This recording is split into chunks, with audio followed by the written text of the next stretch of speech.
Hello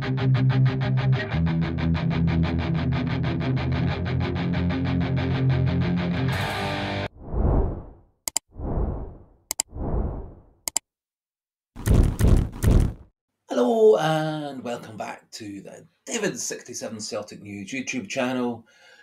Today's video going to be a wee post-match review of our 4-3 win over Man City on the US Tour in a friendly match, plus of a review of recent Celtic news, some interesting updates from Brendan Rodgers on the transfer situations, updates on the Pearl under contract and Greg Taylor's contract negotiations, which are apparently stalled.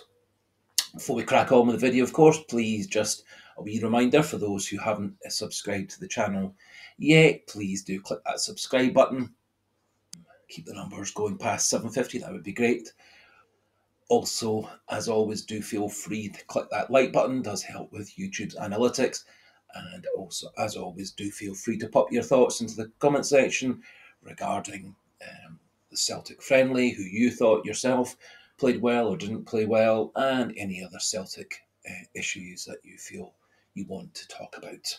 So, overnight, Celtic had an impressive performance in a 4-3 friendly match over Man City. Man City had a team, half of their first team regulars and half of their academy players, and so they do seem maybe a week or so behind us, with not yet all their Euros players and their Copa America players, etc., back into first team action. However, Celtic did field pretty much as strong a team as they could, with both Carter Vickers and Alistair Johnston still recovering from their Copa America successes, and Celtic got off to a good start, I thought.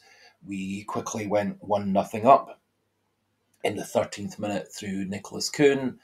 A wonderful set of passing in midfield with Tati, O'Reilly, and then a wonderful bottle from O'Reilly opening up the Man City defence. Nicholas Kuhn showing a lot of pace, himself into the box, and beat the Man City goalkeeper easily.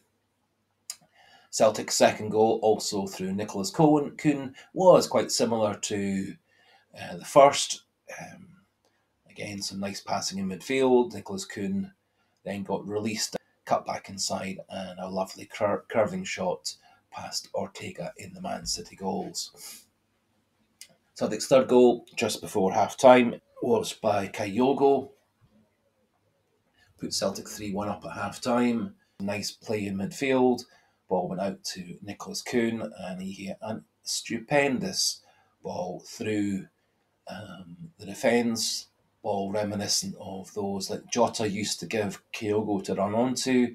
Kyogo showed a lot of good anticipation, a lot of pace, beat the goalkeeper, rounded him, and slotted the ball into the empty net, giving Celtic a 3-1 lead at half-time. Celtic made a few changes at half-time and another series of changes around the 60th minute or so, bringing on more subs for the last half hour or so. Man City did get back into the game 3-3, some rather poor defending yet again from Welsh and Scales. Scales completely flummoxed by Haaland at the back post, showed, I thought, abysmal ability to defend, pick up runners or assess who to mark, who not to mark. Certainly, I think if there's one lesson Liam Scales should learn is don't leave Alf Inge Haaland with 4 or 5 yards of free space at the back post when the ball's in and around the box. Anyway, so Man City got back into the game at 3-3. Celtic, however, it's a nice play in midfield. Ball went to from Forrest to Kuhn, and Kuhn beat the offside trap, drove towards the box, showed good vision and good weight of pass, knocked the ball across the box, and Luis Palma very cleverly keeping himself onside, slotted in an easy finish at the back post to give Celtic the 4-3 win. Now, I thought this was a good game for Celtic. Lots of players getting action, a lot of players getting time in their legs. Pretty much the whole of Celtic's squad, apart from Johnston and Carter Vickers, are going to have a few games in their legs come the game against Kilmarnock on August the 4th, which I think is a very positive thing. Doesn't appear as if Carter Vickers is injured. Having had his Copa America duties, it seems more that Rodgers is giving him an extra week off. In terms of players who deserve a lot of praise, I thought the star player for Celtic was Nicholas Kuhn. Lots of pace, lots of good ability, showed excellent ability to pick out teammates with passes and crosses. Beautiful ball to give Kyogo the third goal, and two very calm, assured finishes. And it looks like Nicholas Kuhn has responded very well to pre-season training, got himself in fully fit, which would appear not to have been the case when he joined us in the winter. And I think we actually do have a pretty good player in Kuhn. He shows ability to create goals, and yesterday showed the ability against a top-class goalkeeper to finish very calmly. So big plus marks to Nicholas Kuhn. Lots of good pass marks, I think, also for Kasper Schmeichel. He saved Celtic in the first half, 4 or 5 great saves. Otherwise, Celtic would have been well behind. I thought big marks to Matt O'Reilly, another excellent performance in midfield.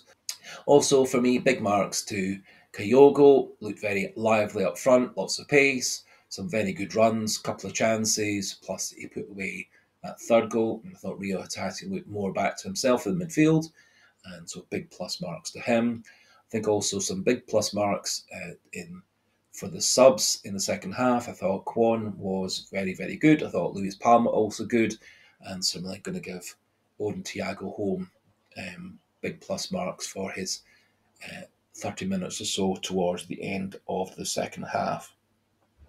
Going to give an exemption to Ralston and Taylor and McGregor. I thought they all looked a bit undercooked, but that's to be expected. They had their Euros campaign in Germany. Anyway, going to give them an exemption this week. However, the game against Chelsea, they should be fully up to speed, and we'll be back into the rating system normally by that time. Celtic did look, I thought, pretty rubbish in defence, and so it was a good job that Kasper Schmeichel bailed us out so often. Taylor and Ralston looked a bit undercooked, as I was saying. I thought Welsh and Scales were rubbish yet again. I think it should be for Rodgers a wake-up call that Welsh should be nowhere near the first team. And Scales looked again out of his depth against a top quality striker. Now, Haaland is top quality, but he's the kind of level we're going to encounter in the Champions League, and he doesn't look like he's up to the job, at least in European football. Thought Gustav Lagerbielke looked a wee bit more assured in central defence than Welsh and Scales, but I doubt Rodgers is going to give Lagerbielke any chance to reclaim his first team spot. Mikey Johnson also is another player I think deserves a big minus rating. He was very much at fault for the second Man City goal. Admittedly, Johnson is an attacking player, but like all our wide players, he is supposed to track back and help out the fullbacks. He was next to useless, and he was next to useless in midfield and up front.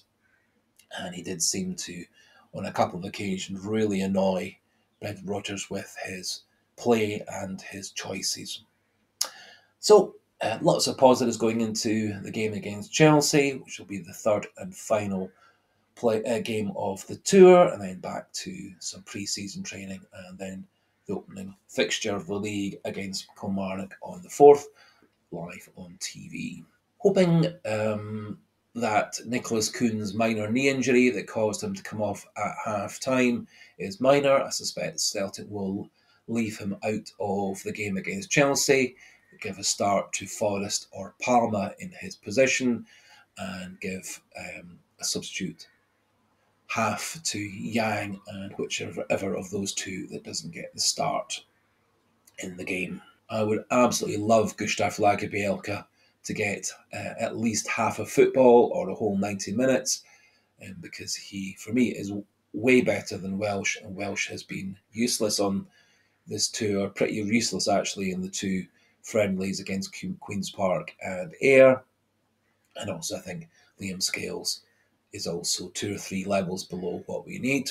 Although Viljami Sinisalo did concede 2 goals in the second half, I don't think either of them in any way could be laid the blame at his door. I thought he made a couple of nice saves, and at 4-3 he made a great save, tipping a powerful shot over the bar. And so I think lots of positives. I think we've got an excellent first choice keeper in Kasper Schmeichel. I think he showed that even though he is 37, he still is a European, if not world-class goalie. And I think Sinisalo is going to get better and better under Schmeichel's tutelage. So I'm going to give Sinisalo a good positive rating for yesterday's second half as well.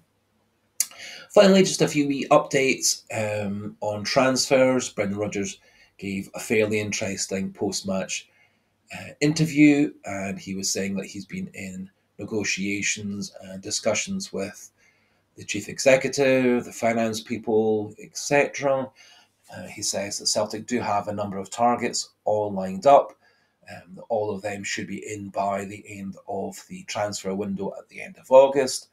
Said that Paulo Bernardo deal is all done financially, and it's just a question of ironing out a few contract details. He didn't give a timescale as to when that's going to be, but other sources are suggesting that Paulo Bernardo should be fully signed up by the end of the week on a long-term contract, putting him in the upper half of Celtic's wage earners. We update on contracts. Greg Taylor has apparently been in negotiations with Celtic to extend his contract. His contract is up at the end of this season, so 10 months or so to go. He said the contract negotiations have stalled. Celtic and Rodgers are keen to keep him. Rodgers feels that he is a good quality left back. Certainly I would agree Taylor is a good left back for Scottish football, but I think he is a couple of levels below what we need for European football. However, I think it is important we keep Taylor at the club, and I see him as being a good number 2 left back, backing up a better, younger, taller, stronger, better defensive, better attacking left back option, who hopefully we have in all signed up in the next 5 weeks. None of the other transfer stories have moved forward, but I find it quite reassuring that Rodgers was implying that there are a number of players all lined up to come in, that bids are in for these players, negotiations have been started regarding these players, and there was nothing to suggest from his interview that there is any issue regarding release of funds for transfer fees, agents' fees, bonuses, and wages, etc. So I found that reassuring that everything is all lined up and will all be sorted in the next 5 weeks by the end of August. So that just about finishes off today's post-match review video, and we update on transfers and contracts and injuries. No definite date for Mike Nawrocki coming back from injury, and Nicholas Kuhn's knee injury. I would guess it's going to be under assessment today and tomorrow. I wouldn't expect him back for the game against Chelsea, but it was implied that this was quite a minor knee injury and not long-standing. So, thanks for watching. Thanks for listening. Just a wee reminder, if you're new to the channel and you've liked the video and you like the channel, please do click the subscribe button. Like the video, please click that like button, and do feel free to pop your pleasant, polite comments into the comment section, and we'll have a nice wee chat through the comment section. So goodbye and hail, hail.